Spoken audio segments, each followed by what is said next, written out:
What is up, everybody? Welcome back to the Dorm Debate podcast.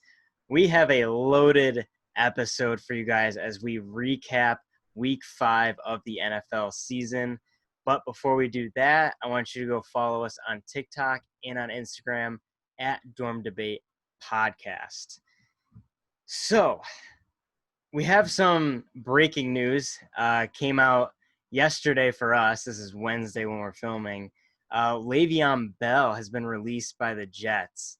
So I want to go around the table and just get initial reactions to that. And if you have any inklings of where he would go. John, you want to start us off? Sure. So I guess this came as a little bit of a surprise. I mean, we did see in the past couple years him and Gase, Bell and Gase, butting heads a little bit. And then with Bell's injury and everything in the beginning of this year.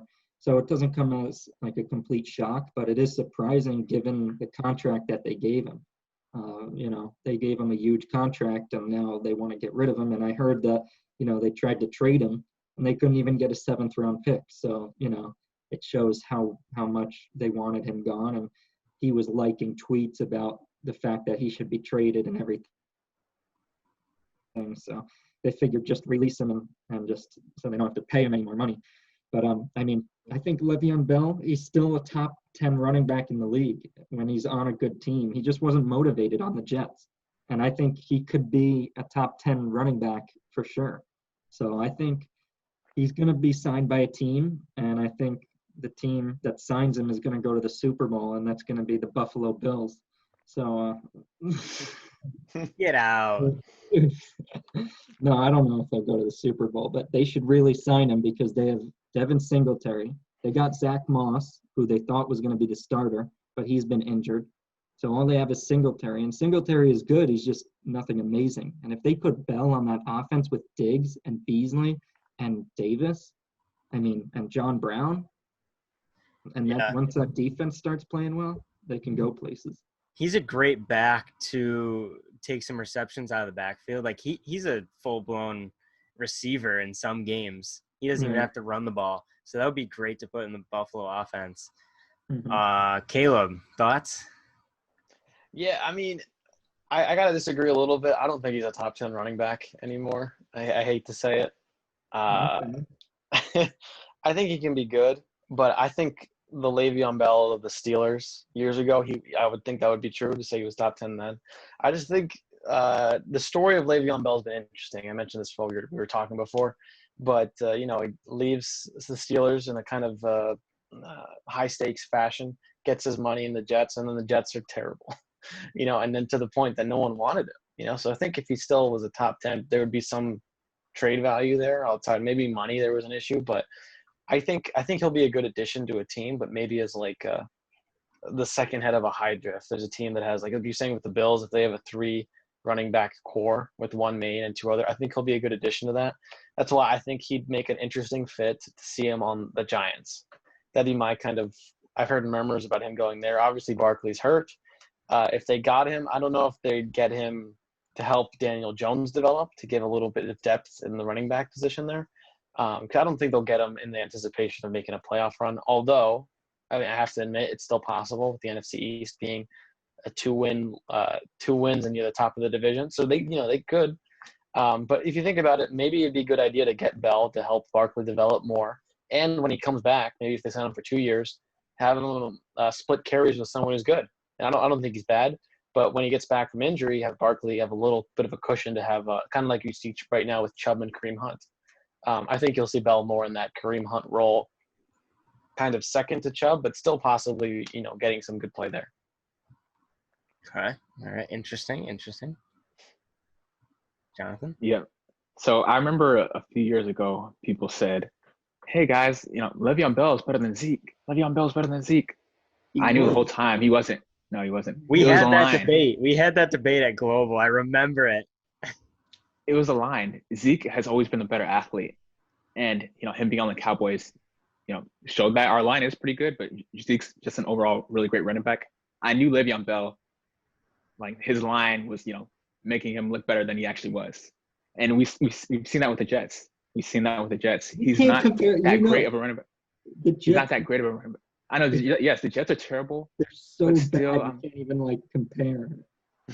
yeah. I mean, the Jets are terrible, but look at Saquon Barkley. Like his line is not that good either, and you saw the great stuff he was doing. And Yeah. a great athlete is a great athlete. Le'Veon Bell is just not there. He just wasn't there, and he's asking for all that money. He should have stayed put in Pittsburgh. That was the best situation for him. But Yeah. he got cocky. He thought he was better than he actually was, and look at him now. And because of his bad offensive line on the Jets, that's caused him to get some injuries, such as the ankle injury last year and the hamstring. And now he's trying to come back or he's been trying to come back to kind of save his spot and everything. But Jets are like, hey, you're never going to be healed in time to be 100%. Let's just move forward and see what else we can do with this franchise. In terms of you being on and off, it's not going to cut it for us. So they just let him go. So I think it's going to be tough for him to find another great team, to be honest. As long as he has that injury, I don't think a team wants to sign somebody that's injured.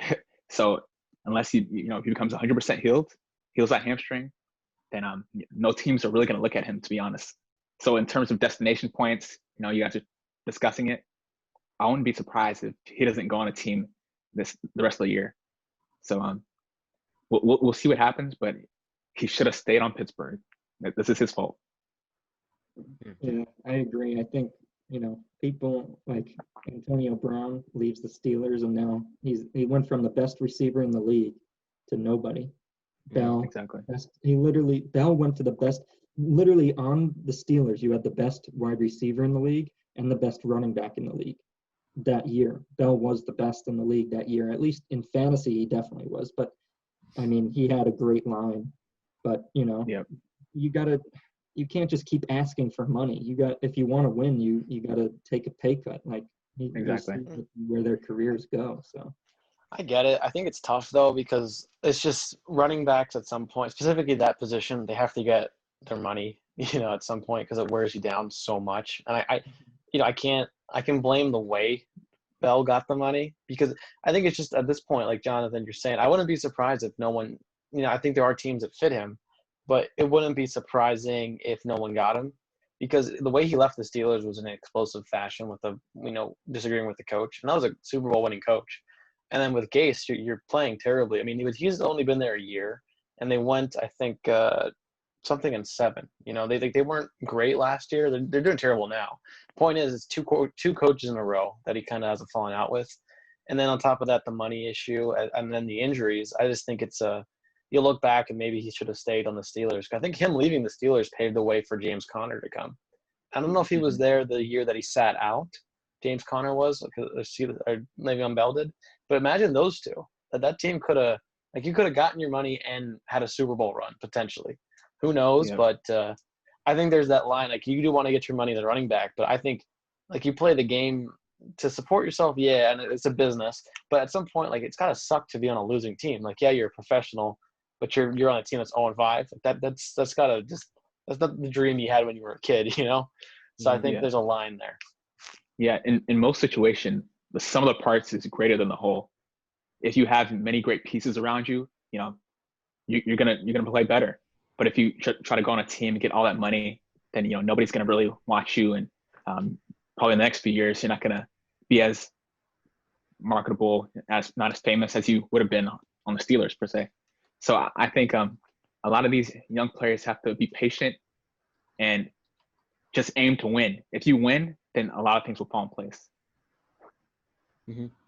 Yeah, I see Le'Veon Bell's situation, and it reminds me of a lot of running backs like DeMarco Murray and LaShawn McCoy who are great with one team.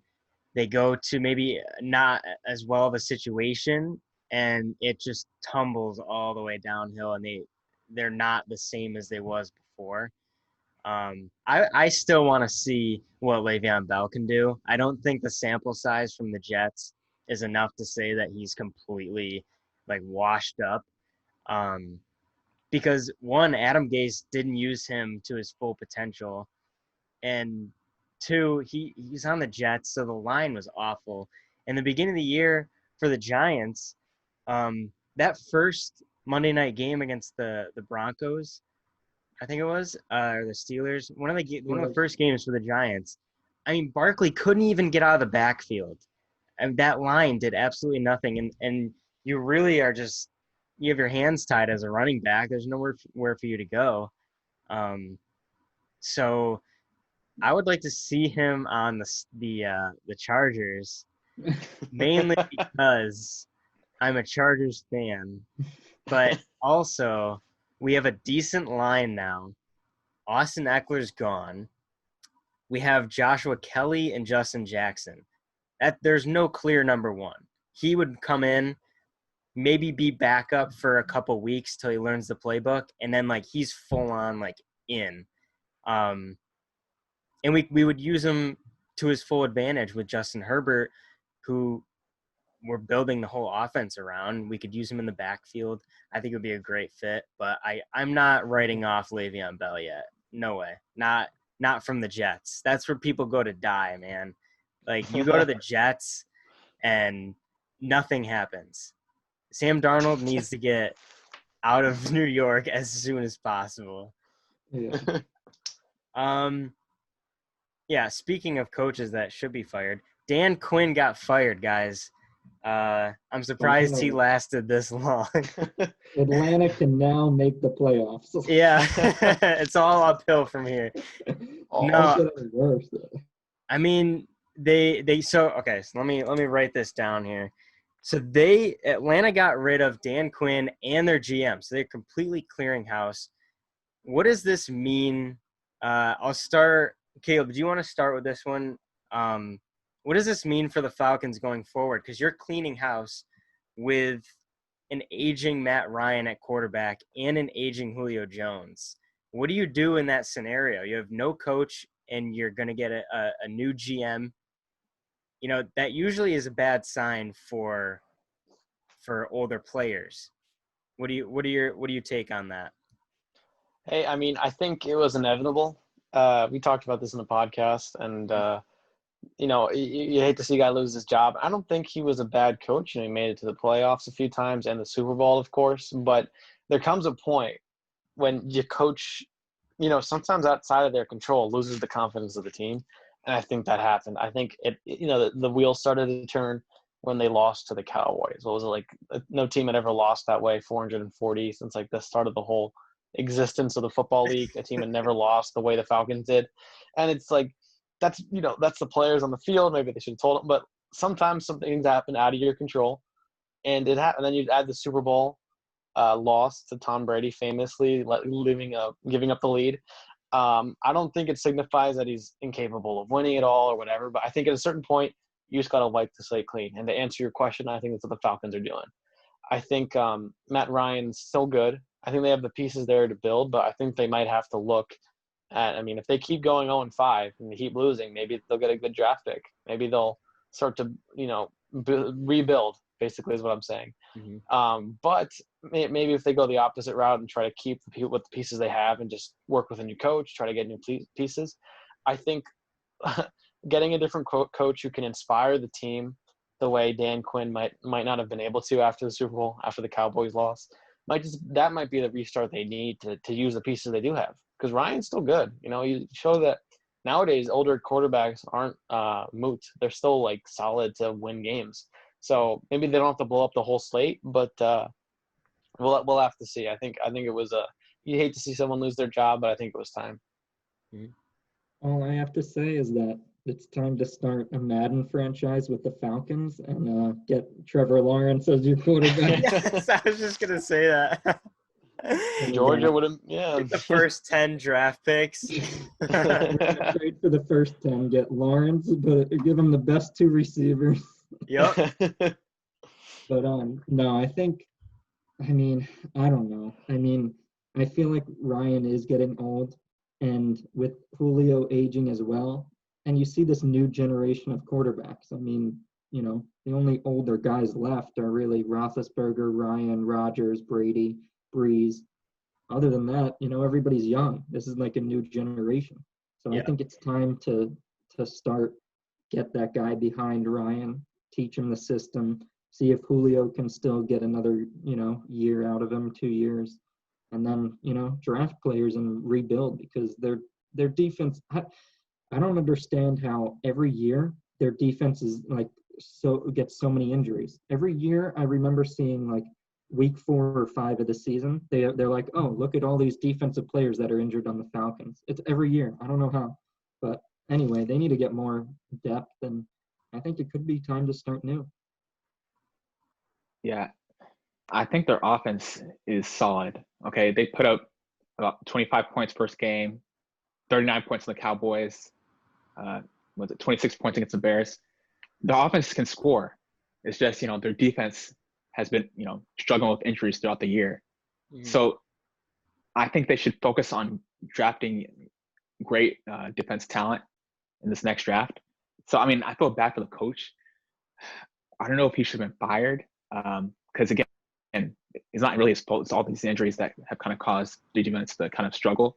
The two blowout blown leads, not his fault. They're not really his fault. The defense sucks. What can you do? What can you do if the guys can't play? What can you do? You just sit there and watch.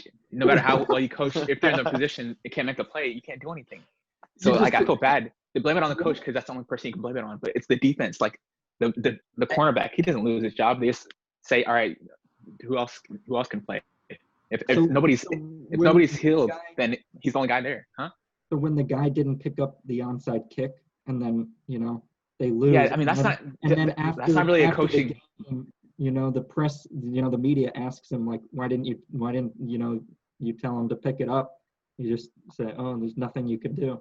Yeah, that's just instinct. You have to be smart. You have to be football smart to know that. If those players specifically didn't know that, they're just bad football players. That's the point of coaching, is to make sure that everybody knows their role. You don't have the guy there. That one guy has to be the smartest guy, know exactly what to do. He's the smartest guy on the team because he knows how to make that decision. And no. Usually, like at that level, you don't end up like the coaches don't worry about that. Bill Belichick, he's not going to tell you like that doesn't matter. You should know that as a football player. I guarantee Belichick does. That's not the head coach. That's not the head coach's job. Maybe the special teams coach coaches him up in practice and tells him that. But the head coach, he doesn't worry about those scraps like that. So you think when the onside kick happened, he's just like, yep, go out, just do it. He didn't say like, oh, make sure you do this or make sure. He's just like, oh, go out. And that's the thing. They blame the head coach for everything. I mean, I guess that's his job. But the special teams coordinator, he's the one who should gather everybody before the onside kick. Say, guys, remember, be smart. Remember, get on the ball within 10 yards or something, And sometimes they don't mention that. Who's the boss of the special teams coordinator? Yeah. I mean, look, I think those guys, they made a stupid play. It was instinct. It was instinct. It was a well executed onside kick. You don't forget that. It was a well executed onside kick. No, and if you touched it, if they touched it, then they knew the Cowboys could have got it. So I don't think you can blame that on Dan Quinn. Stuff like that shouldn't be the reason he should be fired. The team has scored well on offense this season. Yes, they've given up comebacks, but what can you do if your players suck? You can't do anything.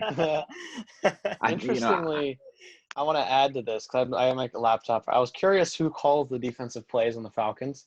I don't have a definitive answer, but there's a couple 2019 articles basically saying that Dan Quinn was calling most of the defensive plays. Well, because they brought him in because he was a defensive coach. Wasn't he on the Seahawks? He was the defensive. Oh, really? If that's his specialty, it is. Yeah, okay. That's like why they brought him in. He was a good riddance. Exactly. That's exactly. Which is fair to say that considered if he's the defense, because it's the defense that seems to be all the games they've lost except for the Packers this season have technically been within one score. Now that's letting aside the lost leads and stuff like that. But that if that's considered the lost lead stuff, that's a defensive calling problem. Like maybe they do have the pieces there, just not the right coaching. Maybe it's just time to clean the slate. Get a new guy in there. Yeah. And again, they are missing a lot of defensive backs.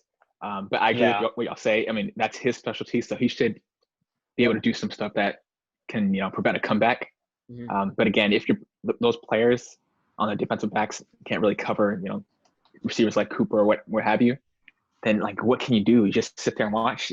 No matter what play you draw, they can't execute it. It's all about the scheme. Did you see Belichick? They have the most players opt out on their defense. And how are they keeping everybody to no points? It's all about coaching. You can overcome anything. There's a way to beat people. There's always a way, no matter who you have on the field, unless there's you're always high a way. school players. Yeah, there's always a way, but you have to have decent players. I mean, Belichick, he's had the McCourty twins as defensive backs for a while. Those are really smart players, by the way. And so he can do some stuff with them. Like, you have to have decent players to be able to execute. If your players suck, then you can't do anything. He has decent players. It's not like they're actual shit. Like, well, the defensive backs are. Yeah, they're pretty bad. Well, okay, so I want to go around and get a definitive answer. Do you move on from Matt Ryan, yes or no? Say they lose the rest of their games, they have the number 1 pick. Do you draft Trevor Lawrence and move on from Matt Ryan? John, you say yes. Caleb? I think you keep Matt Ryan. He's 35, and just the way the league's going with some of these 0-5 teams, 0-4 teams right now, there might be some competition for that number 1 pick. So I wouldn't rest all your hopes on getting Lawrence. Okay. All right. Not no, but heck no. Falcons, if you get rid of Matt Ryan, you would have made the biggest mistake in the past 10, 20 years of football. This guy has a lot of room left. They scored a lot of points this season. Why the heck would you get rid of Matt Ryan? So they shouldn't get rid of Matt Ryan for sure. Okay. I would. Matt Ryan still has a lot left, and I think that's the perfect time to trade him and get some assets. Or trade Julio. Trade him. After Jonathan, just like losing him will be the worst mistake in 2 years. Dude, you don't want to have him age all the way on the Falcons and then have no trade value. He's 35, though. How old is nobody's going to take him. If you try to trade him, what team is going to want him? 36. A lot of teams will want him. I mean, maybe Washington football team. I don't know. Want him. Oh, Dolphins, yeah. Broncos, a lot of teams would want him. Of everything wrong with the Falcons, it doesn't seem to be Ryan. So that's fair. Yeah, it's not Ryan. That's not his. No, I'm not saying he's a problem. But if I could trade Matt Ryan for 2 great defensive players or a great defensive player, why not? You're getting a whole new coach and a new GM. So you'd want to tank. You'd want to tank to get Lawrence then. Not tank, just play like you're doing now, and you'll get to it. Who's the backup for the Falcons? I literally couldn't tell you. AJ McCarron, I have no idea. Yeah, and again, I know Lawrence. I mean, he's great in college and stuff, but I have to see more from him to know if he'll be successful in this league. You don't want to risk that. Matt Ryan's. I want to say he's above average right now in terms of quarterbacks. He's above average. He is. You want to risk, but that's the perfect time to trade him. I wouldn't do it. He's not the issue right now. They're trying to win right now. They went to the Super Bowl a couple of years ago. They want to go back soon. I don't think Matt Schaub. I don't think you just throw that away. Matt Schaub. Yeah. I don't know. He doesn't ring a bell. I'm sorry. Really? I don't know who this man is. I don't know. He was on the Texans. If I saw him walking down the street, that's right. I wouldn't know that man. That's right. Okay. I think we're done talking about Dan Quinn for the rest of the podcast. For every episode, I'm done talking about him. I'll never say his name again. Yeah, he's not getting another job. Some unfortunate news, and we're finally getting the Week 5 games. The Giants and Cowboys played. And unfortunate news, Dak Prescott is out for the season. It looked like a compound fracture in his ankle. It looked bad, but it was confirmed he's out for the season. He had surgery on Sunday, and it all went well, so that's good. Hopefully, he has a speedy recovery. I do want to say before we get into it that we talk bad about Dak a lot on this, except for Jonathan, obviously. But Dak Prescott gave the Cowboys this season 110% every second of every game. So kudos to him. He tried his absolute best, gave it his all. So a lot of respect to Dak Prescott for sure. But going into the game, they won a close one to the Giants, which for me at least was a surprise, and I think to most people was a surprise that it was that close of a game. Jonathan, give me your analysis of the game, how the Cowboys played, and also the future going forward with Andy Dalton this season. Where do you see this team going? Yeah, sure. So first of all, it was my birthday Sunday, and I opened my phone and probably got the worst birthday present ever, seeing Dak's injury. Oh, So I'm wishing him a speedy recovery. Mm-hmm. And we'll see if he gets paid. I mean, that's a different conversation. Mm-hmm. But in terms of the game, yeah, it was closer than I had hoped for, because I don't think the Giants are very good, right? But of course, Dak got injured, and Andy Dalton came to save the day. I think many Cowboys fans were confident in Andy Dalton because we saw what he did with the Bengals. They had pretty successful seasons. The Bengals did when Andy Dalton led them. It's just that they couldn't get over that hump in terms of winning a playoff game. I think that has more to do with coaching than it does with the team than it does with Andy Dalton.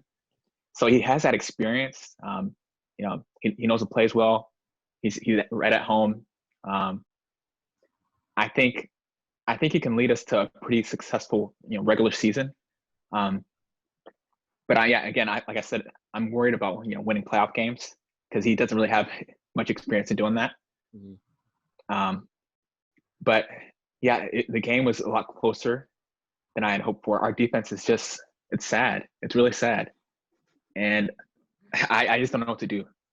How do you give 34 points? How do you give up 34 points to the Giants? Mm-hmm. It was a really sad scene. I know why. Yeah, without Barkley. Jason Garrett probably gave him some inside scoops on everything. That was probably it. Yeah, that's a good point. okay. That's a good point. Jason Garrett knows our weakness and everything. Yep. But yeah, I mean, that was the only thing I was disappointed about. But in terms of our offense, we have great receivers. If you have a decent quarterback that sort of knows what he's doing, then I think pretty much any quarterback will be successful with this offense. We have a great running back, great receivers, pretty decent line. Our offense, I'm not worried about. It's just that defense is so terrible. It's really sad. It's really sad to see. Mm-hmm. Caleb? Yeah, first I'll say, honestly, I was really heartbroken to see that happen to Dak. I respect him a lot as a man, as everything he's gone through with his brother passing away and his mother passing away. Like, that's just the mental toughness to even be the quarterback of the Cowboys has so much pressure on it because of how big that fan base is. I was crushed to see it. It was really I mean, the image itself of, like, you can't imagine looking down your own leg and seeing that. But my mind first went to the business side of it. The things, as we all know, that he had a contract negotiation issues with the Cowboys with Mr. Jones, and we don't know any of the details. Some say it was a 5-year that the Cowboys wanted, and he wanted 4 years. But nonetheless, I mean, both sides this season took a big risk on both sides. Dak not signing it, the Cowboys franchise tagging him. And I think both sides lost. If there's not that this is win or lose situation, but I think, you hate to see someone in that much pain. That one, and then there's the kind of flame extinguished for the season. That sucks. But also in terms of if he's getting paid and if the Cowboys will keep him, I think it just lowers the ceiling for both sides in terms of what's possible, because now next season will be another year to prove himself. I think losing Dak is a big hit to the Cowboys because even though I didn't think that he's the best technical quarterback, he has these intangible ability to keep them in the game, and I think he was the heart of the team. I think in a lot of ways. So losing him's going to be a big hit.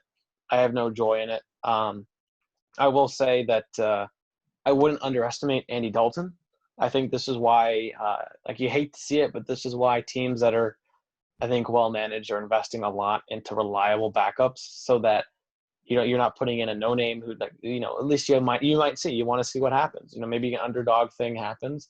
I think Dalton, like you were saying, Jonathan, it was better than he's given credit. I think the Bengals, just organization-wise, this is one of my concerns with Burrow right now, is as an organization, I didn't think they gave the pieces for him to succeed there.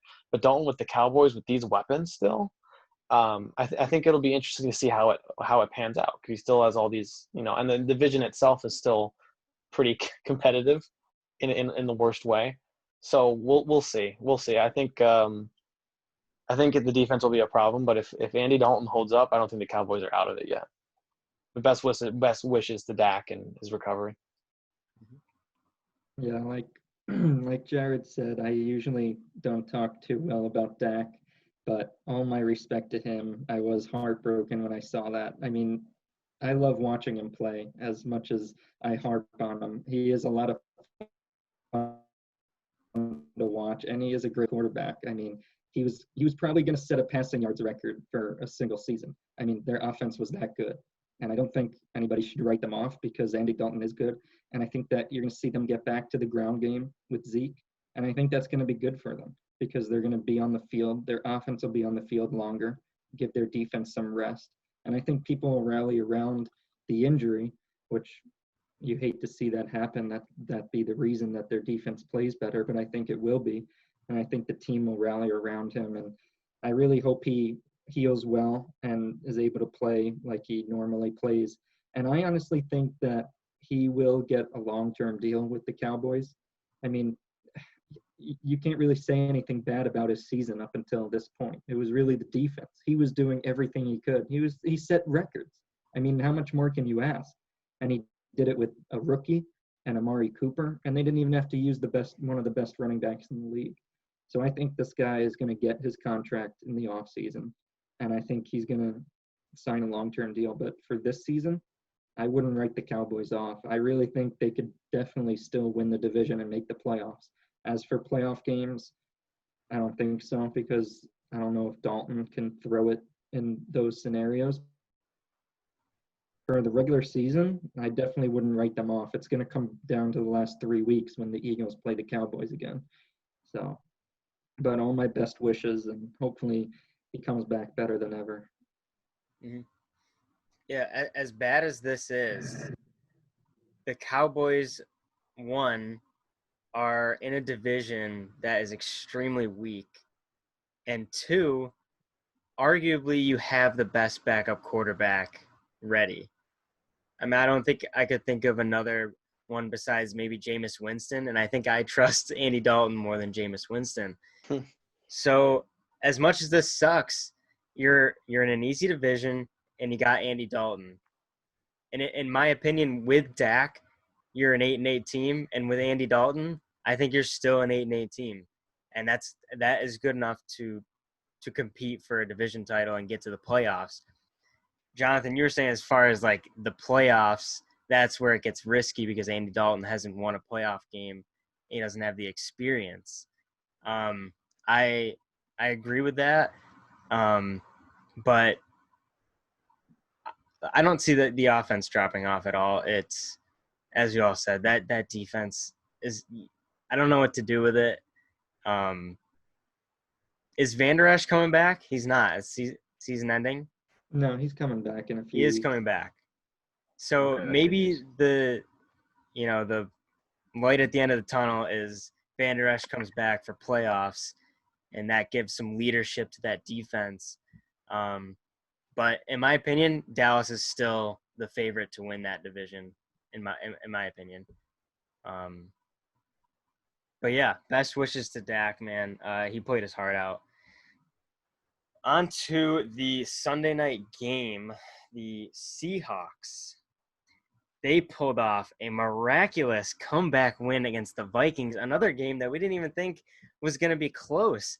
And in the rain, Russell Wilson throws a game-winning touchdown to DK Metcalf. They take over the win, 27-26. Russell Wilson right now is looking like an MVP, and the Seahawks are in first place and undefeated at 5-0. John, give us your take on the Seahawks as a whole. Are they for real? Like, what is going on? Is Russell Wilson going to win an MVP? Because it sure looks like it.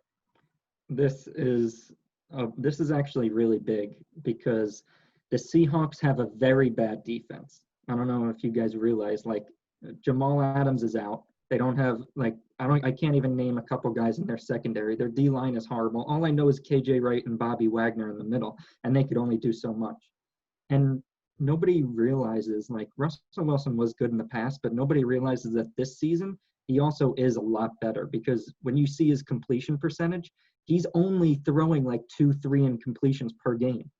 Like, his receivers can catch, but he's putting it in the perfect spot, and he's audibling. Like, you watch their games and their offense is almost perfect. Like, their efficiency is, like, if somebody tracks that, I don't know, somebody Pro Football Focus probably tracks that, but they have the best efficiency because he's getting so smart. He's getting to that level of Brady and Manning and Rodgers, being able to audible out of stuff. I don't think he's completely there yet, but you could see it. Like, every play, you don't see how many interceptions has he thrown? Like 2. You see every play he's taking in, and he's making sure he does the right thing, makes the right decision. And this team is crazy good. Their offense is so efficient. You have Chris Carson, you have Olsen and Disley as tight ends, and then you have Lockett and Metcalf. And you have a decent line. It's not the best, but Wilson is just so dynamic. He can move out of the pocket. He could run. He's so smart. Everything you see him do, he knows when to take the deep shot down the field. And I love how they take the deep shots. A lot of teams don't do that. They know when to take the deep shots. And he knows when to slide for 5 yards, 6 yards, or take the deep shot. So, I mean, the Vikings did put up a good fight, but I saw something just today of Russell Wilson, like a little audio clip of him, like before he went on the field for the final drive, and he's like, he walked up to Pete Carroll and he's like, I can't wait for everybody to see us win this game. Everybody's going to watch highlights of this drive, and then he went out on the field and did it. So, I mean, this guy is for real, and he's awesome. I mean, he's crazy good. Mm-hmm. Caleb? Yeah, I am a big Russell Wilson fan. Feels good because I have him on my fantasy team as well. So I'm biased, but I've always been a Russell Wilson fan, and he's going off this season. I always like to put it like this. There are some quarterbacks that I think are good. Like, if you're talking about wins or ability to carry a team, there are quarterbacks who are good and talented. But then there's like an upper echelon of quarterbacks who are not only good and talented, but like they put on a magic show when they play. I think of like Aaron Rodgers, Mahomes, and Wilson is up there. You know, and he's one of those guys that just wins games, is clutch. Like, there's nothing you can improve about him. He's just so good. Everything else is just variables that you can't always control. And I think he's having an MVP season, barring any crazy injuries. I think it's a fair point. The defense needs, injuries are part of the game. It's next man up. It's the defense. He needs to have a solid defense to support that charm he's doing on offense. But I think the way he's playing, he's on route to the MVP, especially the way he's doing it. I think he's. I think of other quarterbacks who are leading undefeated teams, but what he's doing is putting on. If you're talking about most valuable player, most special player, I think he's up there right now. Okay. Yeah, I mean, I'll echo what Caleb said. I'm a huge Russell Wilson fan. He's a great athlete, great guy. He's really like one of those underdogs that you didn't think would be great in the NFL. He came from Wisconsin. Nobody thought he would be that great NFL quarterback, and he proved everybody wrong. Won a Super Bowl, and he's still playing like, he's an MVP. I mean, he is MVP this season, to be honest with you. Mm-hmm. And so I think it was a great game. I saw a lot of great things from the Vikings side. It's just, they don't really know how to close out games, like the Seahawks do. And so I think it was a really great game in terms of Kirk Cousins throwing the ball fairly well. I think Adam Thielen, I have him on my fantasy team. He's a great, trustworthy target. It's unfortunate what happened to Dalvin Cook. He has a minor injury. I have him on fantasy, so. But their backup running back is fairly good too. So I think the offense is fairly good. I mean, they just have to continue to be consistent and continue to score points. But that head coach has to figure out a way to get that team to close out games, because the pieces are there. The pieces are there for them to win. But they have to try to find ways to close out games, finish it out. I don't But think again, what can you do with Russell Wilson? What? I don't think they're. I mean, when we see the NFL nowadays, I don't think it's about like in the final 2 minutes. You can only coach so much. Like it's amazing how much these players like. You just have to be clutch. Like Cousins is Yeah, just not clutch. Like Wilson is yeah, clutch. Mahomes is yeah, clutch. Like exactly. you have to have a quarterback that's clutch, and it sucks that it has to be that way, and you can't coach around it. But you literally just have to have that. Yeah, yeah. Wilson has been in so many like underdog situations in terms of a few years ago, the Packers and Seahawks NFC Championship. Remember that? And they came back, won the game. He's been in so much of those situations where you know nothing is too big for him. And so yeah, I don't know if that's coaching like you said, but I think the pieces are there for Vikings to be successful. Hopefully they can bounce back from this and compete against the Packers in their division well. But yeah, in terms of Seahawks in their division, the 49ers are struggling. Um, Cardinals. Cardinals are struggling a little. Who else is in there? Yeah, who's left? Is it Rams? Oh yeah, Rams. Yeah. Rams. Okay. Yeah, so I think the Seahawks are clear favorites to win that division. Russell Wilson, he's been playing magnificent, and honestly, I mean, they can head back to the Super Bowl. I mean, if they keep on playing like the way that they're playing. Yeah, especially because like I think the question most of us were. I mean, it kind of got answered last week, but I think one of the big questions is who can defeat teams like the Chiefs and the Ravens. And that was one of the questions. Which of the top teams right now can actually pull off the whole thing? I think the Seahawks are right up there. I mean, obviously the Chiefs has lost last week, but with Russell Wilson behind it, I think anything's possible for the Seahawks team right now. Anything's possible. Yep. Yeah. Mm-hmm. Yeah, I think John called it in preseason with DK Metcalf. He has been the X factor for this team. I do have him in fantasy. But DK Metcalf being so big and being able to catch the deep ball has really helped Russell Wilson, and his deep ball accuracy has increased with DK with him on the team. So with DK, and then you have a speedster in Tyler Lockett. They have all the pieces to win a Super Bowl and compete with the Chiefs that we think will be in the Super Bowl. And right now Russell Wilson's playing better than Patrick Mahomes, and if it comes down to the Super Bowl, I would give the edge to Russell Wilson.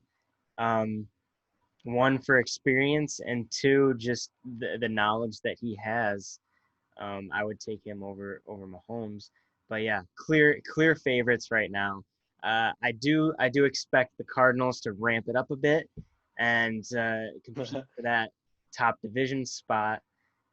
Same with the Rams. I think the Rams will ramp it up a little bit. They surprise me. The Rams surprise me. But yeah, expect the Cardinals to come up, and the 49ers will just keep on tanking and be really, really bad. We're gonna go into that in the next segment. So Oh, okay. We're gonna talk about that. yeah, we're gonna talk about that. Okay. Yeah. We might as well just jump right into it. Something or nothing. Yeah, we're gonna do something or nothing. I'm gonna ask the crew if a topic is something, meaning is it meaningful, or is it nothing? We're just gonna brush it off. While we're on the topic, Jimmy Garoppolo and the 49ers got the life beat out of them in their own stadium by none other than the Miami Dolphins. Fitzmagic was alive on Sunday. They got beat down. I don't even know the score. Let me check the score because I have to. 43-17 in your own house. Yeah. They were in the Super Bowl last year. I can't believe it. And Jimmy Garoppolo starts the game, and he was benched. The finishing stats, 77 yards and 2 interceptions. A feeble performance as he comes off an ankle injury. Now, the coach said that he was benched because he wasn't 100%, he said. So he wasn't That makes 100%. sense. The ankle didn't look right. And you could tell with some of those throws, they were just awful. He was overthrowing guys. That one interception was just right in the hands of the safety. It was bad. So they had to go with CJ Beathard, and it was just a mess on Sunday for the 49ers. John, Jimmy Garoppolo being benched after throwing 77 yards and 2 interceptions, not even making it to halftime.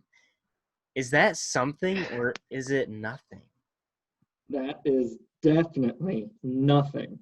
Ah, I, the only thing I'm a little like on the edge about is the coach pulls him at halftime, says that it was because of his ankle and they were down so much and didn't want it to get re-injured. Now today is Wednesday and he practiced in full. That means like his ankle's perfectly healthy now. well, Sherlock Holmes action, huh? Yeah, that's a little sketchy, but I'm not worried. I mean, you got George Kittle, you got Raheem Mostert, you still have your offensive line you had in the Super Bowl. You have Deebo Samuel coming back. Ayuk is breaking out. I mean, you still haven't had a full game where you have Deebo, Ayuk, Kittle, Mostert, and Garoppolo healthy, and you're 2-3. I mean, imagine where they could go from here. I mean, I don't know if this is crazy to say, but I think they're going to end up second in the division. Get out. Just They get could out. even push for first in the division. Just stop. They're No. going to Over the end up. Rams? They're going to end Over up. the They're going to end up Seahawks? with double-digit wins. Am I crazy or no? Yes, yeah. Yeah, Are I you gotta. okay? They're You know what their record is right now? It's 2-3. yeah. They're gonna. Oh, definitely. They're gonna win. So how many games do they have? They have 12 left. Wait, no. Wait, 11? no more than. Well, there's 17 games, right? Oh, Well, they play the So they- Rams this So they week. have 12. They have 12 games left. I think they'll win 8 of the 12. Okay, well, all right. Do you want me to read off the schedule super quick? Yeah, let me just Rams, see. Patriots, Seahawks, Packers, Saints, Rams, Bills, and then Washington. Dude, they're gonna get absolutely massacred in do every you still single. do you still believe? All right. So I Maybe think we'll be wrong. This will I be a think highlight. that this is something, and they're not going to win one more game. A 180. I'll cut it. I'll cut it. No, I think they're gonna. This is nothing. They're gonna come back. I know they're playing all these teams, and you think they're really good now, but I think they're gonna end up at least going 500. So I think they could push second in the division. I don't think they're going to completely fall off. They haven't had a game with all their offensive starters, so we still haven't seen their full potential. Caleb, help me out here. Yeah, I gotta say, I think this is something. Thank you. It's not quite a dig on Garoppolo. The man played in a Super Bowl, but a mere 8 months ago, right? Like, I don't think he's bad. I think my first thought that comes to mind with him being benched at first was, that's really not a good look if you're playing so bad and you're the franchise quarterback and you get benched. But assuming that the injury reason is true, barring the investigative journalism from John, I think my first if what the coach has said is true, I just think it's kind of a failure on the coach's part to let him play if he was that hurt. Right? I think the coach failed him in that sense. If he was so hurt that he threw those kinds of picks and played that badly, I think the reason I think it's something is that the injury was that bad, and he was and that's something there, and you hope that doesn't persist. Because a lot of times these players play the whole season constant pain. Like they heal on paper, but they're constantly like they're playable. We're like now it's just ice it every day. You can't do anything more than that. If you hear like JJ Watt describe like getting into a car, it's like this man's like young and it's hard for him. But my point is, I think the coach failed him if he was that hurt, and that's something if the injury persists. The second reason I think it's something is that it does show the urgency that the 49ers needed. They need him back to win. I think that shows that they do have a team, John, like you said, that is capable with the offensive weapons. I mean, injuries are always part of the game, but Kittle with all those pieces there, I mean, they're like the Cowboys. They just have all these like weapons at their disposal. They gotta get a deep run, or else the season hopes are dashed. But I think pushing him into the game shows that they knew that they had a tough schedule coming up and that they just needed him back. And him, maybe rushing him wasn't good for him. And now that injury, like now the timeline's progressed even more for him to come back 100%. As also just mentally, like you're the franchise quarterback and you were benched, and because you were losing that bad, probably because of you. I mean, maybe it's injury or not. Mentally, that's got to affect you. So I think it was a coaching mistake. I think the injuries on defense hurt them, and they're still trying to win. More power to them. I think without Garoppolo, I mean, none of they've played both their backups now. Backbone of that team. So without him, it's troublesome. Yeah, so I think that it's nothing that Garoppolo was injured. Look, we've all been in that situation. You're a starter of the team, and the coaches put too much pressure on you to get in the game, even though you're still not 100%, right? And that was the case for this. Every day they're probably asking him, "Hey, Jimmy, are you gonna be ready for Sunday? Are you ready for Sunday?" So that pressure and that anticipation of wanting you to play sometimes gets rushed, and that's what happened. He just wasn't 100%, and I think that's correct with the coach saying that. I think that's just true. He wasn't 100%. He wasn't mobile because your footwork matters as a quarterback, especially if you're a pocket passer. Your footwork really matters, and so he just wasn't able to get his feet set and make the proper throws. So yeah, I mean, it was good that they took him out early. That way he wouldn't re-injure or make it worse. Mm-hmm. But yeah, I mean, I understand him. I mean, he wanted to play, and he probably got a lot of peer pressure from coaches and maybe players to get in the game because they wanted to hurry up and start winning again. But so I think it's nothing that he got benched. I think it's going to be tough for 49ers this year because of the injuries and because Garoppolo, he's going to eventually come back and be healthy, but the chemistry is not really going to be there because they're missing defensive players. They haven't played together as a team that often, like all the top stars haven't. So I just think it's going to be tough for them to win the division, but I think they could get second. I mean, it's possible, but I'm not expecting fireworks from the 49ers this season. I mean, they're not going to the Super Bowl or anything, but they could end up making a wild card.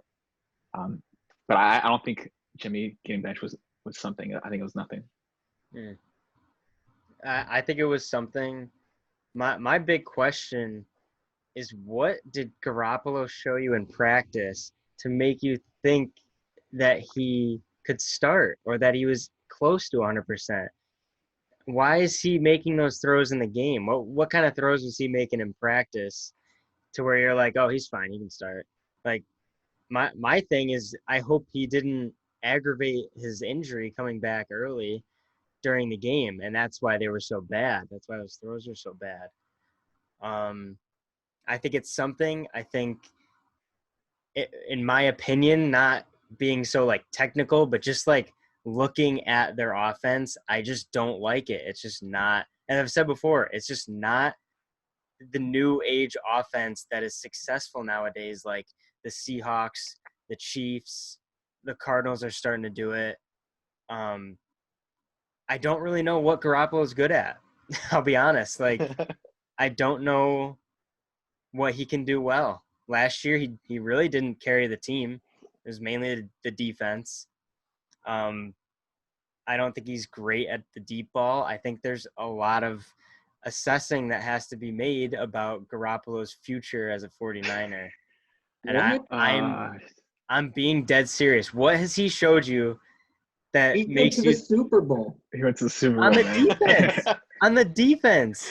No. Do you think the Rams making the Super Bowl was all Jared Goff? It wasn't Jared Goff. It was their defense. But would you get rid of Goff if he got benched next game? It's not benched, but No. Goff has not dropped off. Garoppolo, he got this injury, but This they isn't- beat him before their injury. They lost to the Cardinals. I like how we both said it was something, and I was like, Garoppolo's the backbone of the team. And then you're like, we got to evaluate our future with Garoppolo. You really need to start evaluating your franchise quarterback is not putting up the numbers that you need him to put up. Dude, It's just the facts. It's the first few games of the season, and he's battling injuries. I mean, look at the Eagles. But you're They're- finally They're seeing not him. they're not All right, reaching. so I'll give him this, right? If the season goes on and he gets to 100%, which I hope he does, and he has no defense right now. It's not good.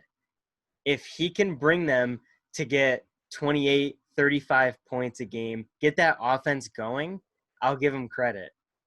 But he can't do that. Like, you just can't do it right now. That's not the type of offense that they have.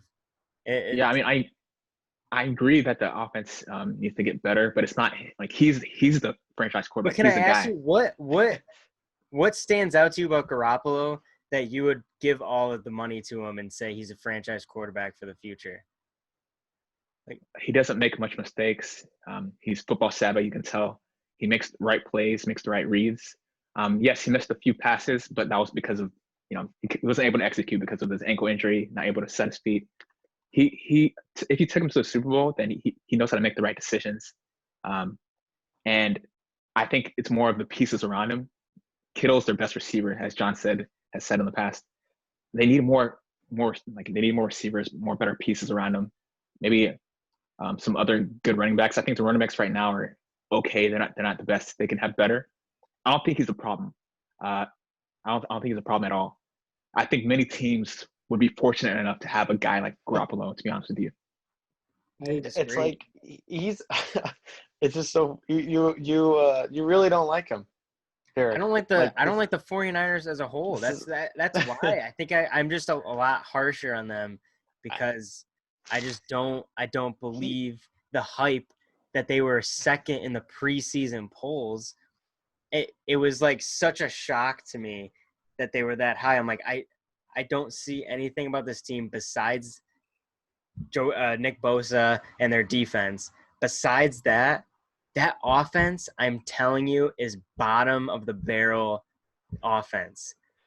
No, I can't go that. I think losing Bosa hurt them a lot, and you could see it noticeably week to week after they lost him.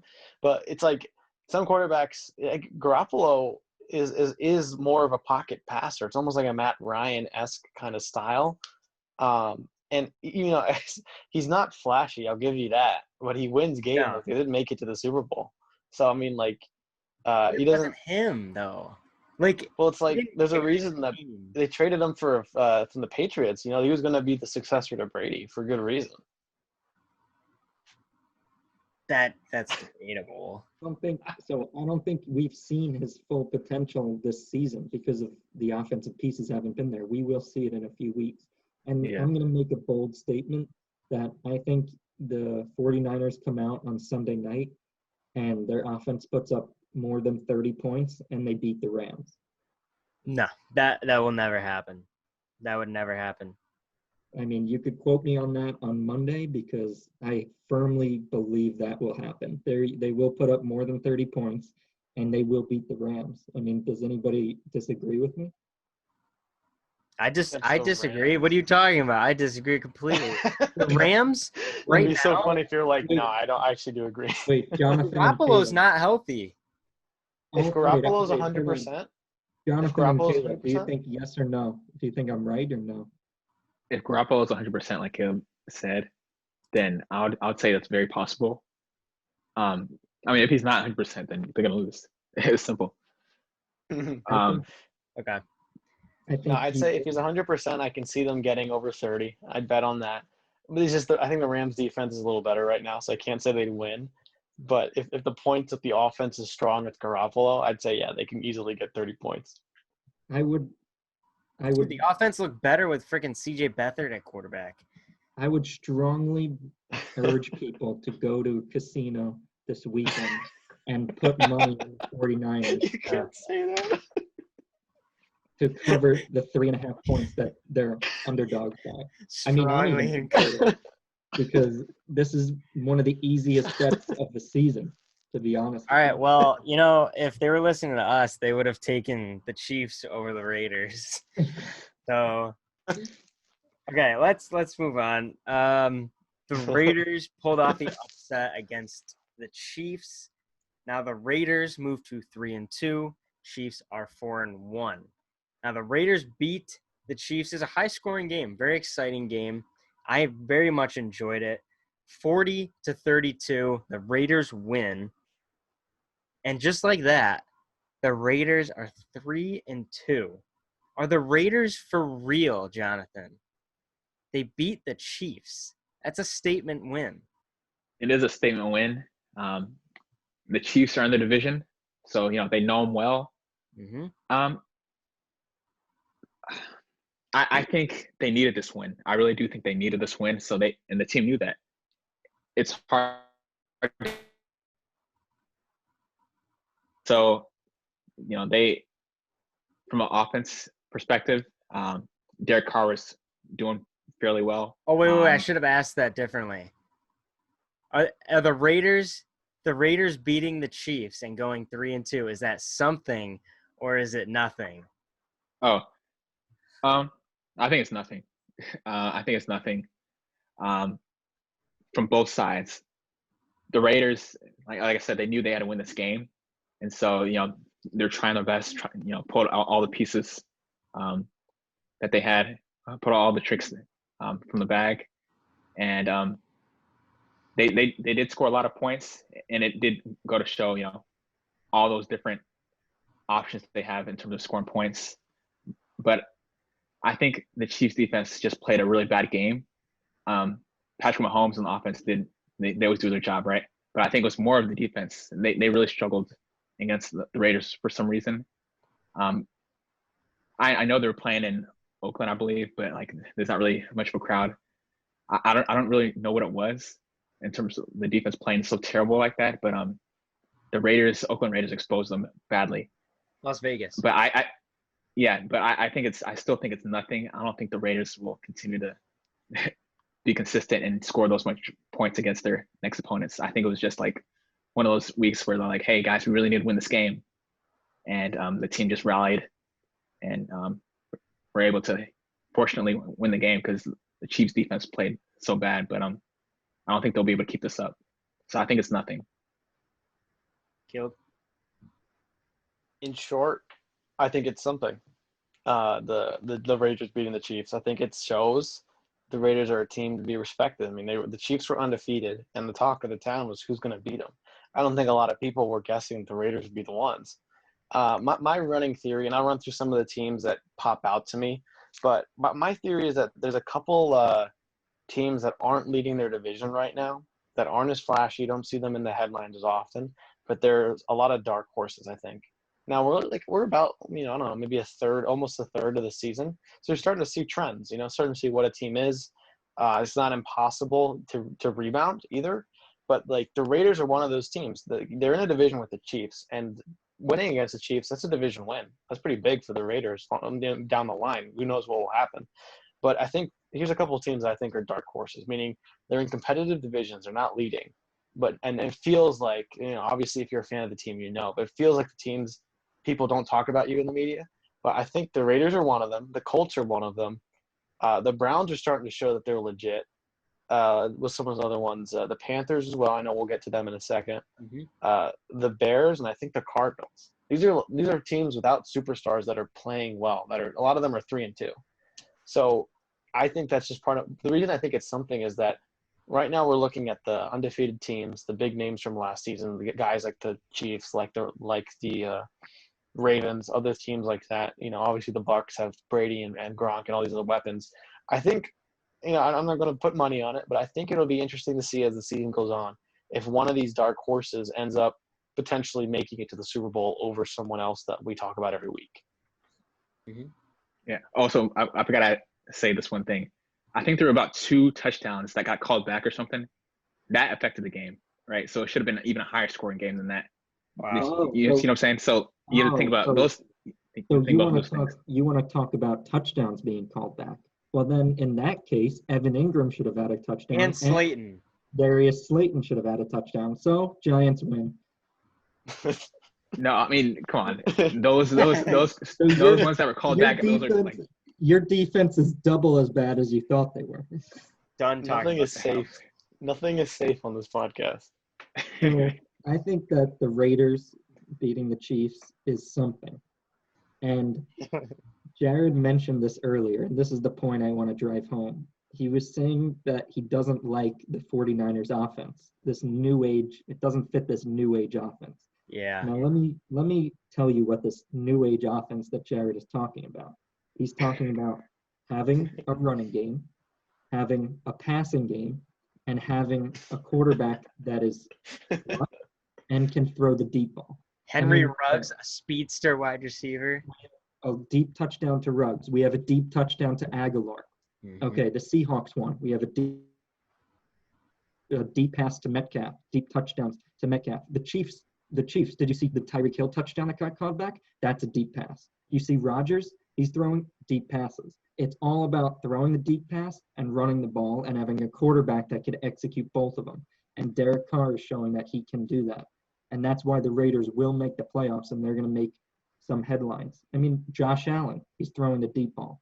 I mean, you need to have quarterbacks that can throw the deep ball and can run it when you need. And that's why I think this is something, because the Raiders as a whole have been able to adapt to this new age offense and implement it into their team. So I think the Raiders are going to go ahead and get the wild card for sure. And they can make a splash in the playoffs, but definitely this is something. I agree. I think this is something. I think they're easily the second best team in the AFC West. I love Josh Jacobs. Henry Ruggs finally coming back from injury. His first game back, 2 receptions, like 100 and something yards and a touchdown. That's great. Yeah, I mean, there's really not much to say. Just like I love that whole team. John Gruden's great coach. I think he's finally going to start hitting his stride soon enough. But yeah, I honestly, I thought the Chargers would be in that second place spot competing, but it looks like, barring something happening with the Chargers, that the Raiders are going to take that spot and try and compete with the Chiefs. They proved that it's possible. It's proved that the Chiefs can lose, and if the Chiefs let up the gas a little bit, the Raiders, could get that division because they have the tiebreaker for at least for now until the next meeting. So I think it's a boost for the Raiders, and the players are going to start playing a lot harder mentally. They know that they can beat the top team. It's going to be great for them. I think this is something. Yeah. No, they're not gonna be able to keep this up. I don't think. Watch. Let's see. You don't think they're going to make the We'll see. wild Oh, they can make the wild card, but they're not gonna win the division at all or really compete with the Chiefs and winning the division. It was just a lucky win, to be honest. It's a with you. one-game A couple difference. touchdowns got called back. It was a lucky win. Chiefs see. right now are 4-1. Raiders are 3-2. So it's still young. Season's still young. Yeah. I would have Very. add. I think Carr is of all these. I think Carr is a solid quarterback to have. I think if having him on your team opens up possibilities. I agree. I've liked him for a while. Now to a team that we don't talk about a lot, if not at all. I think I brought him up once. The Carolina Panthers, Teddy Bridgewater. They have won 3 straight games and have gotten to 3-2. They beat the Atlanta Falcons. Not that impressive, 0-5. But Teddy Bridgewater had an amazing game, 313 yards passing and 2 touchdowns. He's finally coming into his own. And without Christian McCaffrey gets hurt, they win 3 straight games. A very surprising 3 straight wins. Caleb, the Panthers winning 3 straight games. Is that something, or is it nothing? I'm gonna say I've said this word multiple times today, but I think it's something. And here's why. Right now, looking at the NFC South, where it's filled by the Saints, the Bucks, the Panthers, and the Falcons. It's a 3-way tie for first place. All of them are 3-2, except the Falcons, who are at 0-5. Statistically speaking, there's 3 number ones right now in that division. So the funniest thing to me, not like ha funny, but everyone was talking about the Saints and the Bucks being good, right? I know I mentioned dark horses in the last topic, but wouldn't it be kind of funny if the Panthers kind of elbowed their way to the front and end up getting the playoff, but number one position. I mean, you're going to be a little bit like, okay, like what do experts know? And I think the way, Bridgewater is one of those stories of a quarterback that I feel like you rarely see a starter who then gets, demoted and then back up. It's like it's exciting to see him play as well, and I think he deserves it. He's recovered from injury.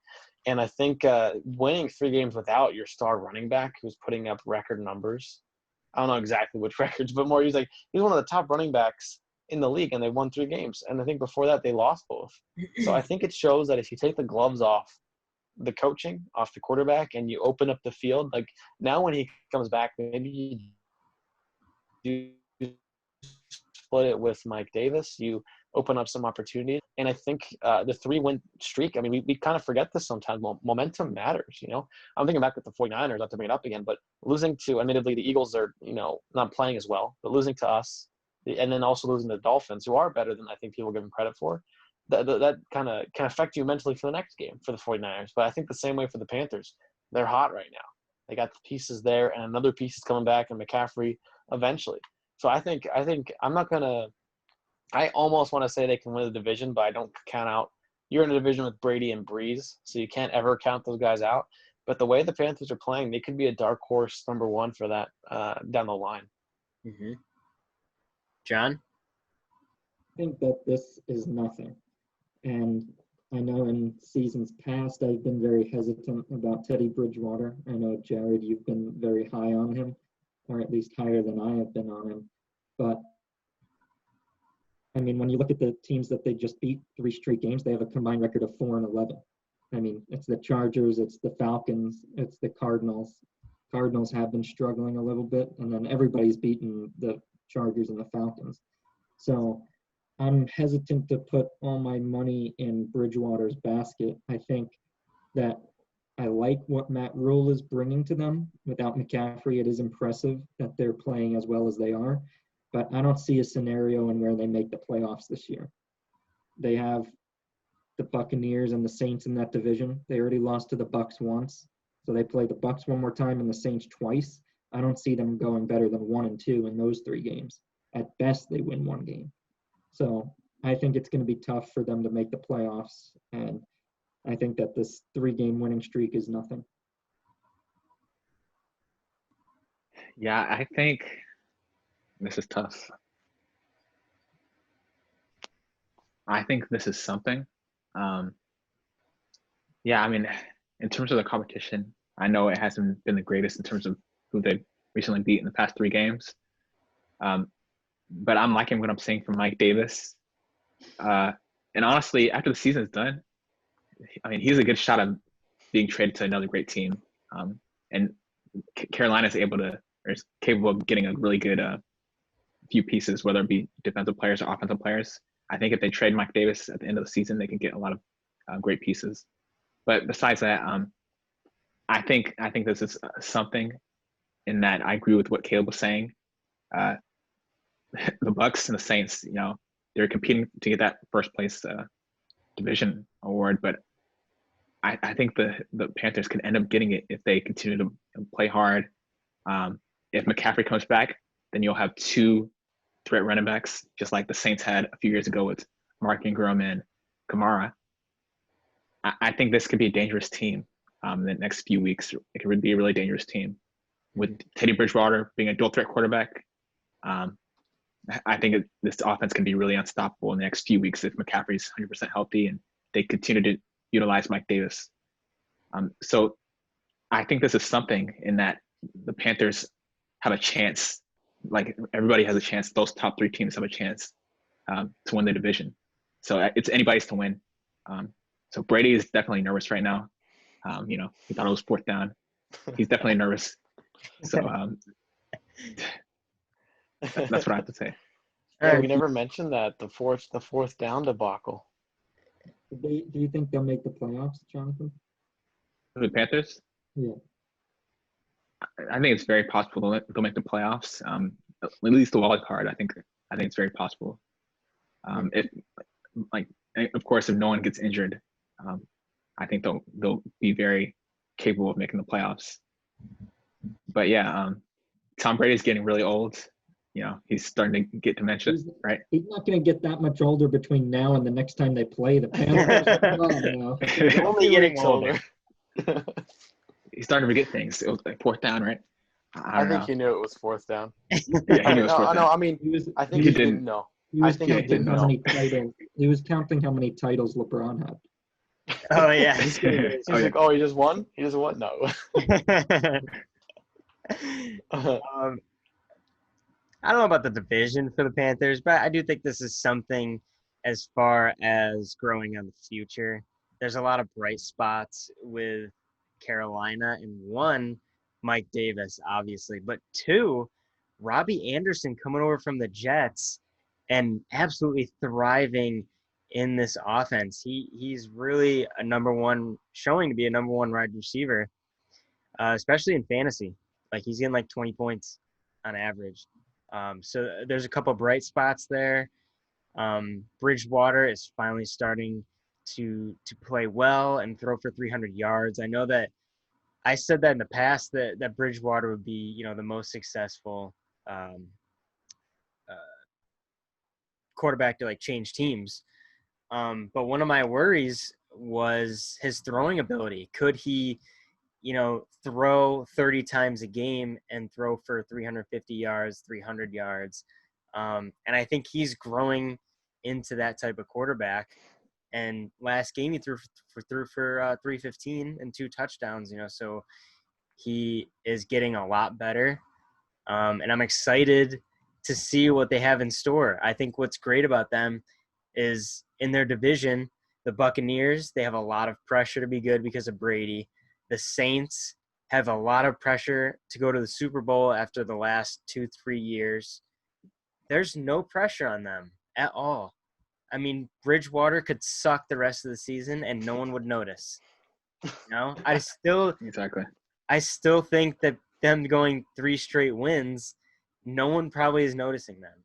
So you could just let it fly and, play freely, do what you want with the new coach that's there, try out whatever you want. I think that has to be said. The freedom that they have is an advantage for them because there's no pressure like they have, like Tom Brady has or what Drew Brees has. They have 2 aging quarterbacks. Their window is small. Bridgewater's only getting better. They don't have to win this season. I think it is it's something. So off to the something or nothing topic or segment, should I say. We're going to go to week 6 games of the week. Now, I picked 3, but you guys need to help me narrow it down to 2. So we have Chiefs and Bills, Buccaneers and Packers, and Steelers and Browns. Now, we just did the Browns game. We did Browns-Colts, and we also did Packers before. So I think Chiefs-Bills is a lock. We should do that one. But which one should we do out of the Steelers-Browns versus Buccaneers-Packers? Bucks-Packs. Bucks-Packs? Okay. So let's start off with the Chiefs and Bills. Now, both of them are coming off of a loss. Bills lost to the Titans on Tuesday, and the Chiefs lost to the Raiders on Sunday. Now, they're both looking for a comeback win to get back on track to the playoffs. Jonathan, you're smirking. Give me an answer, Chiefs or Bills? Chiefs, definitely. I don't know if you saw you probably saw the Bills game, but they lost big league. Mm-hmm. They lost, it was embarrassing. Was it 42-17? Yeah, it was bad. That's the Bills I know. That's the Bills. Don't be deceived, guys. The past 4 weeks have been great, but that's not what the Bills are. The Bills are who we thought they were. The Bills are who we thought they were. and so, I think the Chiefs. I think they'll put up a lot of points against the Bills. I think the Bills losing that bad does something to your mental faculty. It does something really to your mental faculty. I don't think there's coming. I don't think they're gonna be able to come back from that. I think they're gonna struggle these next few weeks to overcome that because now they're like, hey, I thought we were good. I mean, we lost our confidence. We lost our confidence. I mean, to be fair though, I mean, the Titans did have a long time to prepare for them, to be But honest. they didn't even practice for 2 weeks. Yeah, they did. Yeah, I don't think they did. I mean, they just had Zoom meetings. They were. yeah, they got to practicing. watch film. I mean, they got to they got to watch film for 2 weeks and stuff. I don't think their facilities were open. No, they were closed, but there was video on social media of some teammates practicing. Oh, Really? they're gonna get fined. John's in the investigative Sherlock Holmes mode, man. I'm figuring everything out here. All right, Caleb, Chiefs or Bills? It's a tough one. I have great respect for both teams.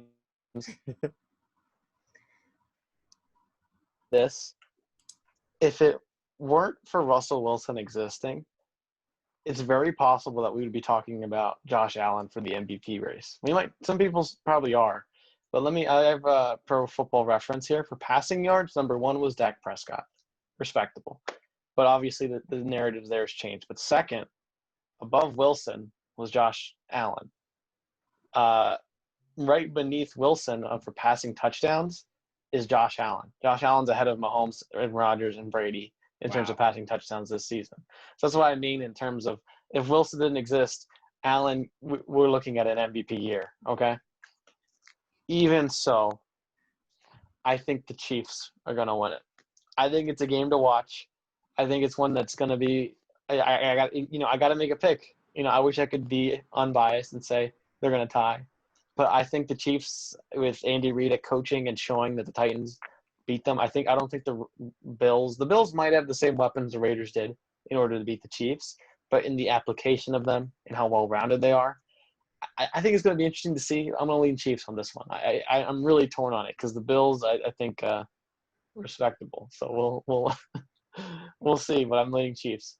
Okay. And by the way, Josh Allen is out of the MVP race. They're not going to give it to somebody that lost 42-17. So he's sorry, Bills fans. He's What do you out. mean? What? He's Dude, automatically out? They're not going to give it to somebody that lost 42-17. What if he throws 5 touchdowns every game the rest of the year? Well, he's not going to do that. But even if they did that, they're going to look at that one game. They're like, no, 42-17. He has the 4th best passer rating in the league right now, Josh Allen. Dude, he is legit. So I've been waiting for this game for it seems like my whole life. And I've been telling you guys for the past few weeks, I can't wait for the Bills to beat the Chiefs. And that is what's going to happen. Oh. The Bills are going to rebound from the loss to the Titans. Like Jonathan said, the Titans had 2 weeks to prepare for them. I mean, and the Bills have like a Tuesday game, and they're all out of sorts and stuff. And Tennessee's been itching to play. Derrick Henry shoving everybody out of his way, and everybody's just playing perfect because they haven't played in 2 weeks. But the Bills are going to rebound from the loss just like the 49ers are. And it's going to be a high-scoring game, mid-30s, maybe somebody in the 40s. But did you see the Chiefs' defense against the Raiders? I mean, shit, if Carr can throw 3 touchdowns, I think Allen could throw 4. He might go for 400 yards and 4 touchdowns. This guy is crazy. So he lost his confidence. Is that the Bills will beat the Chiefs on Monday, and I can't wait to come here on next Tuesday, because I know Jared's going to pick the Chiefs, and I can't wait to be the only one that gets this one right. Okay. Yeah, I mean, it's close. It's close. I'll give you that. It's very, very close. But I'm taking Patty Mahomes and the Chiefs. It's a safe pick. The Raiders, just the matchup was well for them. And I think they were they were hungry to get that win. Chiefs were they got caught off guard. But that won't happen again. Patty Mahomes, he's going to be throwing no-look passes. Tyreek Hill is going to be zooming by Tre'Davious White. That's where you're wrong. It's gonna be close. It's gonna be close. I'm not extremely confident. I give myself like 75% chance that the Chiefs will win. but I'm excited to watch that game. Excited to watch that game. It's not going to be close, actually. It will. It's going to be close. Patrick Mahomes 45. Patrick Mahomes loves games like these when people say the other quarterback is a good MVP, just like the Baltimore Ravens. He feels like he has something to prove because he's the highest paid player in NFL history. Yeah, He always feels like he has something to prove. I know So, Josh you'll see Allen's it. having a great season, but Patrick Mahomes, he's going to show him who's the real, like, Yeah. He's not, you're acting like this guy is like the best player of all time. He's getting there. He kind of is. He's getting there. Yeah, he kind of is. Not yet. All right, Not yet. settle You gotta, down. you Kind of gotta is. Let's come let back him. to earth, gentlemen. He's definitely very good, but he's not. You're acting like if he wants to win, he could win any game he wants. Remember that? Yeah, kind of like He LeBron. only loses the game. He's he not doesn't want. LeBron. Are you kidding me? Like he's like Michael Jordan, rather. He's Mahomes on, is great. Let's say that he's Allen on is- pace. On pace to be the greatest of all time. Exactly. Allen is Oh yeah, coming. dude, that's what you were saying about Dak Prescott. He's on pace to be the greatest of all time. Yeah, Oh but my Patrick God. Mahomes actually has substance here. You Yeah, know, Patrick Mahomes has substance. oh my gosh. You know All right. who also is on pace to be greatest of all time? Herbert, if he keeps playing like that every game. If he throws 4 touchdowns every game, He's going to be greatest the best quarterback to never win a game. and River. No, I think if the Bills blow out the Chiefs or they win a close one, if the Bills like win a close one and Allen stands on top, I think that's a statement win for the Bills that they're here to win it all. You know, if it's close and they lose, then I think Allen's legit. Now, if they're blown out by the Chiefs, I think it just shows that maybe it is, you know, they don't lose to the Titans, they lose to the Chiefs, they're not as good against better teams. That's fair. But if it's close or a blowout, I think that changes the narrative for the Bills. This And game I think, against the Chiefs for the Bills, man, is like the first test like the Ravens had against the Chiefs. This is their first test. Are they going to pass it? Because the Ravens failed it. Let's see if the Bills can pass the test against the Chiefs. I think the Titans might have been that test, but they did not to, you know, obviously They safety failed it. first. But, Yeah, they did fail that. no, but they had the COVID bye week. Like they should have. Yeah, that seems unfair. That does seem And unfair. not a lot of rest. Like I can't say it's not. Yeah, like I can't say they shouldn't do that. Like obviously, they had an outbreak, safety first. But in the scheme of things, not like teams are gonna fake COVID to, you know what I mean. But in a way, they got a 2-week bye. That gets players back from injury, gets you training, rest, and then also preparation that the Bills coming off a shorter week just didn't have. So that's why I'd say the Titans are good enough to be considered a test. But all those factors, I'm saying, like, I think this is the first real one, pound for pound, because they're both coming off losses. Mm-hmm. They're both hungry for a win. We can definitely agree on that. Okay, next game and our last one for the day. Tampa Bay Buccaneers and the Green Bay Packers. Tom Brady against Aaron Rodgers, legendary. Now the Packers coming off I think it was a bye week. They didn't even play. So they have an extra week to prepare. And the Buccaneers, they lost to Nick Foles again. Congratulations, Nick Foles. You officially own Tom Brady. So one moment. You can keep talking. Okay. So oh my God, he's getting out his Nick Foles jersey. Can you see me on the freaking? Yeah. How to do it? Do that. That's Brady would know that symbol very well. That could have been Brady. Put this safe right there. Let me. Perfect. Yeah. All right. So the Buccaneers lost by 1 point to the Bears. What do you make, John, of this matchup, Buccaneers and Packers? This is going to be a great game to watch. If I had to choose one game to watch all week, it would be the Chiefs versus the Bills. But this is also a very good game to watch. This is my second favorite game of the week. It's, the 4:25 game, everybody's going to be watching it on Sunday. Best game of the Sunday slate. And I think that the Packers, have the bye week last week. They've been on a roll. Everything's going for them. They got Devontae Adams back. But I think this is a game where Tom Brady just excels above everybody else. And I think the Buccaneers will end up winning this game. And if you look back at the Packers, I'm just going to pull up their schedule. And they're 4-0 right now. But they played the Vikings, who have a losing record, although they did play well against the Seahawks. Lions, losing record. Saints, losing record. Falcons, losing record.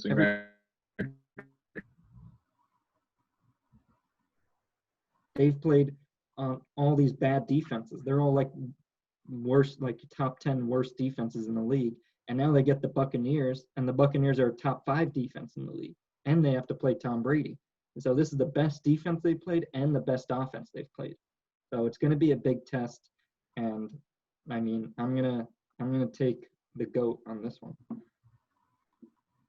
Yeah, look, if the Bucks got their butts whipped by the Saints in the first week by like 12 or so points, it could have been more or should have been more.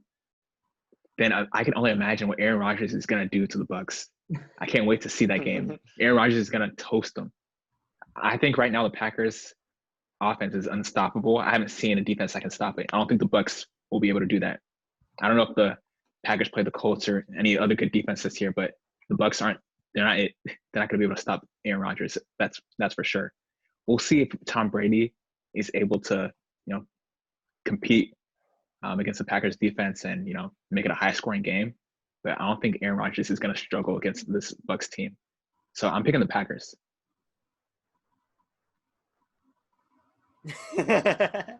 Caleb, do you want to go or do you want me to go? I'll go.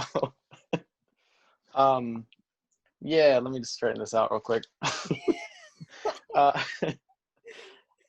First, I want to say I saw the Bucks and Bears game.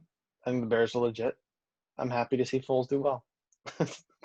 I think, just to add for the answer to this question with a little background, I think if you watch that game with the Bears, between the Bucks and the Bears, I think you saw Brady be a little shaken, a little stirred.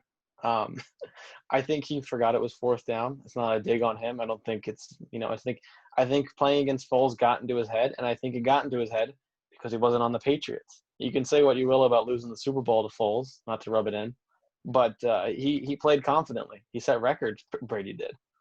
He still lost, and as he did last Sunday but my point is, I think the team around him, the offensive line was giving up sacks, pressures to Brady, as well as just dumb penalties. They weren't as disciplined, and that wouldn't be a problem on the Patriots. And I think the Packers are more of a well-rounded team, and I think I'd give this one to the Packers. The only reason I think it will be close is because the Bucs have a really good defense. Although you can't discount the Packers defense. I think Packers defense is top 10 right now in getting pressure to the quarterback, which is the number one way to kind of get to Brady and kind of erode his ability to get the ball down the field. So all in all, I think, and Rodgers, what Stephen A. Smith says, is a bad man. He can go up against the best defenses and tear them to shreds. And I think the way Rodgers is playing, he's one of those magical quarterbacks who's immense talent, but plays in a way that's just fun to watch. Contrasted with Brady, I think Brady's a great quarterback, but Brady doesn't have that kind of magic flashiness that other like Mahomes and Rodgers does. I think this time around, between these two quarterbacks, I think Rodgers will come out on top. I completely agree with you. I thought you were gonna. Huh? You agree with me, right? No. I mean, maybe before the season I would have, but with what I've seen from the Buccaneers, they're not there yet, and the Packers are there. So it's going to be a shootout, but I'm taking Aaron Rodgers and the Packers. I'm hoping that Aaron Jones will have a fantastic game for my fantasy football sake. But also, a thing to look out for, and John, you have Godwin on your fantasy team. Is Godwin going to play? He had a limited practice today. He did aggravate that hamstring the other week. I don't think he's going to play this week. Because that's big too. Because Hamstrings tend to linger, Yep. and if Yeah. this is his first practice in 2 or 3 weeks, I think he's going to play on Sunday. yeah, I mean, Godwin's injured and he's out, and also Evans. I've been watching the games, and he is playing like the whole game, but he looks injured. he He looks looks like he's yeah. limping every single play.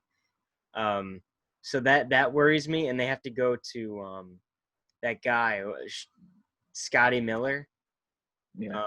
That was like the leading receptions guy. It was like Scotty Miller, and I was like, that's not a good look. So I'm gonna go with the Packers on this one. So, can I just quickly get your guys' quick, like one word, Rams or 49ers, if we were to pick that game? Rams 49ers. Yeah.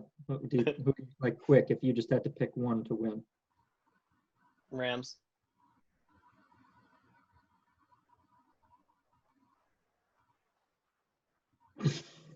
Jared, are you on? Yeah, I said mine. I was like, you guys hear me? Oh, Rams. What are you saying? Rams 199.9. Are you setting us up? Jonathan, who do you think? Well, it depends. If No, Josh Garoppolo plays. Just Rams or 49ers. That's what comes out of your mouth. For this week, right? Or like, what's the context? Yes, just for this game. Feels like you're I'm gonna trapping say, us. yeah, I feel like you're trapping us. I'm gonna say the Rams. Okay. So you guys, we picked 3 games. You guys all picked the same, and I picked all the opposite. Now I guess is the time that I tell you that I'm a time traveler from a week in the future. So Yeah. can't believe you guys didn't figure that out. But If you're 3 for 3, I don't know what I'll do. There must be something, but I'll give you one player from my fantasy team if you're 3 for 3 off my bench. One side of us will be I'll a give you Patrick majority Mahomes. For who? What the hell? So, whoa. So Jonathan, if I go 3-0 and you go 0-3 in the picks, you give me Mahomes and I'll give you any player I want. My worst guy. He's not gonna do it. No way. Yes. Yes. No. All right, everybody, that does it for episode 21 or 2 of the Dorm Debate podcast. This was definitely our longest one yet, and it was just because last week was just filled with some great games. It was a great episode, guys. Kudos to everybody for all the hard work. We will have our new episode next week on Thursday at 10 a.m. as always. So we will see you guys then. But while you're waiting, go follow our TikTok, go follow our Instagram at Dorm Debate Podcast. We will see you guys next week.